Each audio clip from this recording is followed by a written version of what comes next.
Okay, are you ready to read?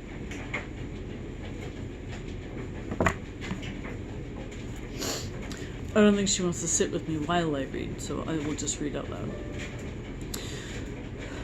Good morning. Today we are reading If You Are a Hunter of Fossils by Byrd, Baylor, Peter Parnall. I always loved this book as a kid. The illustrations were always a delight. Look at that art, right? Oh, it's just so beautiful. Okay, let's move this up a little bit so you can hear me. Oh. Okay.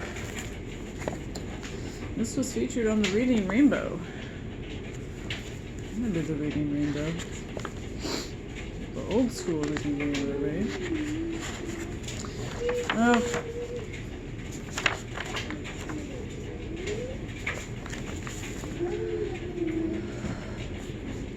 Maybe you are a hunter of fossils. Maybe you are the one who turns the dark earth of a flat Kansas wheat field and touches a fish in a stone. Maybe you are the one climbing rocky gray ledges in Utah to look for trilobite, 500 million years old. You see that? Do you see them there? You're looking for the fossils.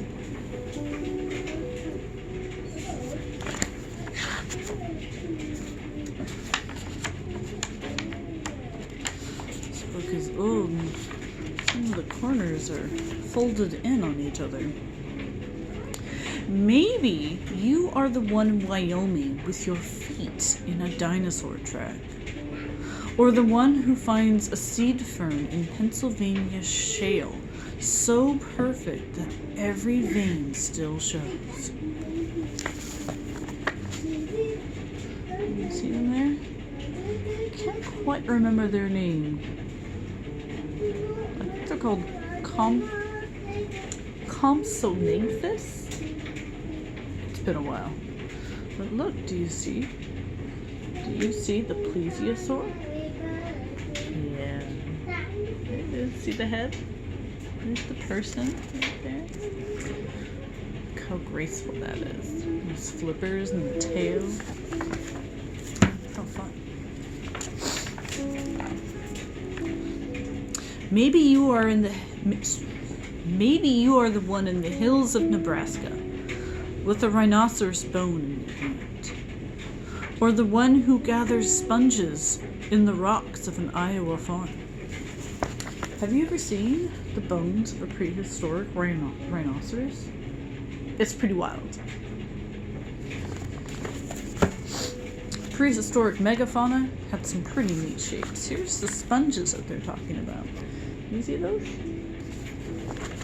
Sponges haven't changed too much over the millions of years. Maybe you are a hunter of fossils, like me. I am the one on the side of a West Texas mountain, reading the rocks and looking for signs of the sea that was once here.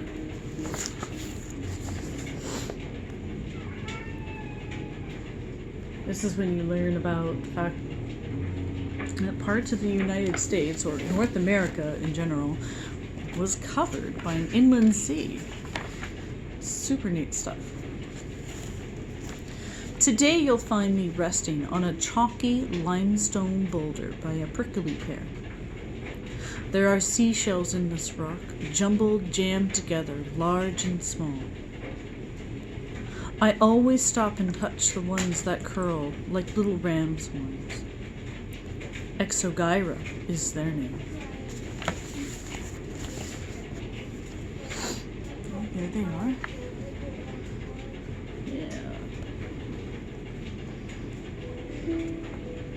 Do you see the exogyra?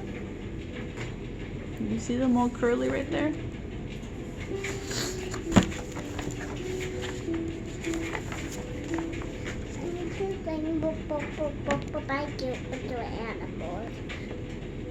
What? I need to bring Papa my dirt with the animals.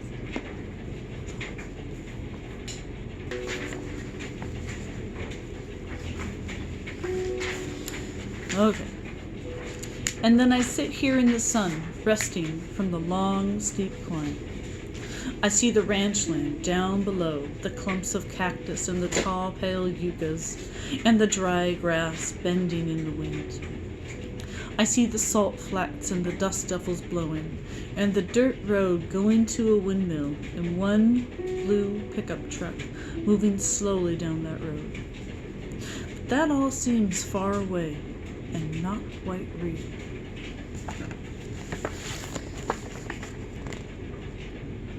Go. Look. You'll see the road. Yeah.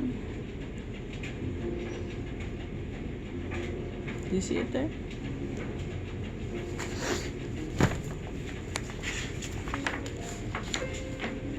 Up here, what is real is the shallow, warm Cretaceous sea that all these seashells once knew.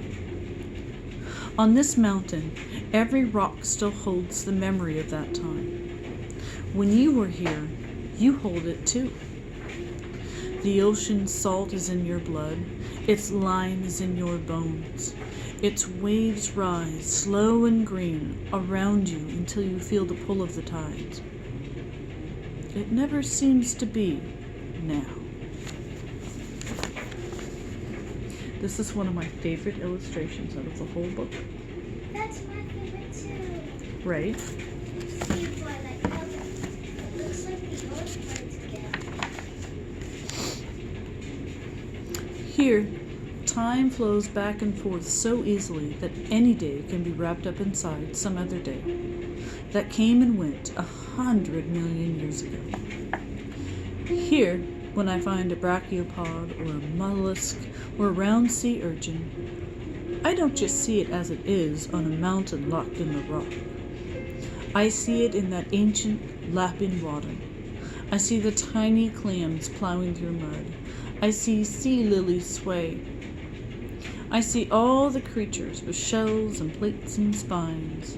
Slow-moving, glimmering, they hide in the crevices, creep into holes in the rocks.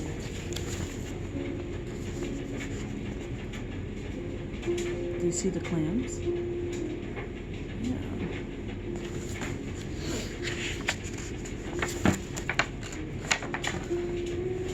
I see the waving tentacles and curving spiral shells of ammonites. It is their day. They are the masters of the sunken seafloor world. Above them, fish swim lazily by coral reefs, and sharks move through the darkness. Ammonites. Aren't they crazy? Ancient sea life.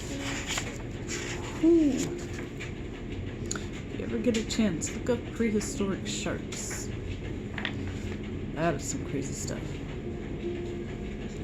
It is an age of reptiles in the sea, of giant turtles and great serpents, sharp-toothed monsters, swimming lizards 40 feet long. Have you ever heard of a mosasaur? Those are pretty neat. Or elasmosaurus.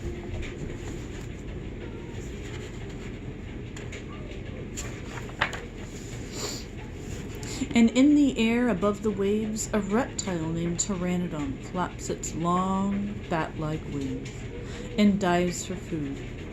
No animal so large has ever flown before or that time.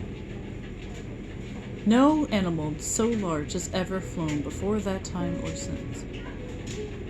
But on this mountain, any little wind brings back the sound of those wings, still flapping. Up here, you were never surprised by things like that. One thing I do know is that there is such a thing as a pteranodon. It flew a long time ago, but there were some bigger than they were. I can't say the name quite right, but look up Quetzalcoatlus. Those were big. Sometimes you even feel the long, slow terror in that world when water turned to mud. It took millions of years for ocean slime and sun to fight it out, but finally, the sunshine won. And now that sea is a mountain of rock that I climb with a shell in my hand.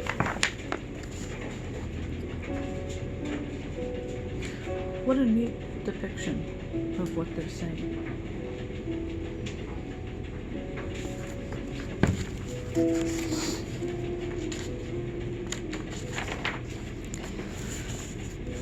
If you are a hunter of fossils, you know how the day always ends.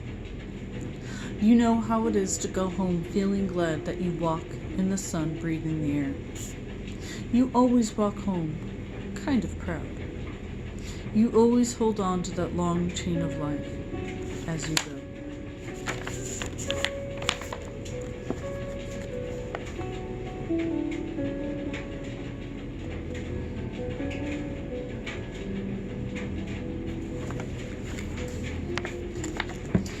How about that, huh?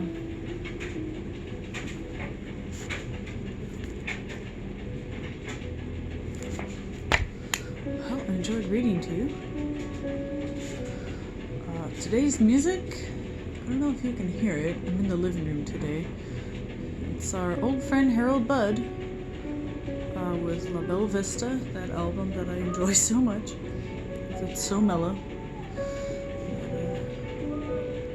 I'll try to find something different tomorrow. Never know. Thank you, friends. Have a good day.